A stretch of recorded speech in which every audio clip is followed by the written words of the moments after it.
you might have water getting into the basement corner in a finished basement, and you can see visible, probably a type of black mold on the drywall. You go, okay, I'm just going to remove the drywall, which tends to, I think, be the easiest solution when it comes to drywall that's impacted, is just demo it, get that out of there. Yeah. Not that hard to replace, right?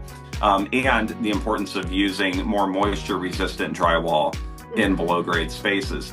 But there could always be other mold colonies in different areas that are concealed. They're not readily apparent and visible. So you just never know until you do that test. But I did mention a story that I wanted to share about DIY versus the pro. So we tested two basements of a side-by-side duplex a while back. It was a client we've dealt with a few times. He's an investor, buys low-income rental properties, and he's not a slumlord. He really cares about the buildings being generally safe for his tenants. But he's buying this place, getting it for a good price, and the appraiser called out possible mold and required mold testing. So one side of the basement in this property came back normal, the other side tested elevated. And he called me and he said, Steve, what do I do? Because I had a professional company out, not yours, a different one, a chain company.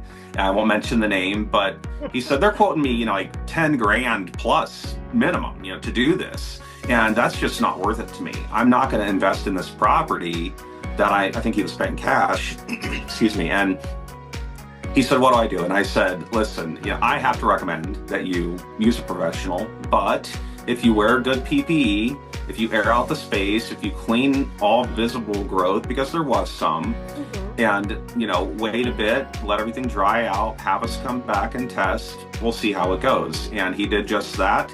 And, a couple weeks or so, I think later, we were back out, test came back normal. So with some pretty easy DIY work, he saved over $10,000. And it's been my experience that a lot of times, some of these companies do give really outrageous quotes.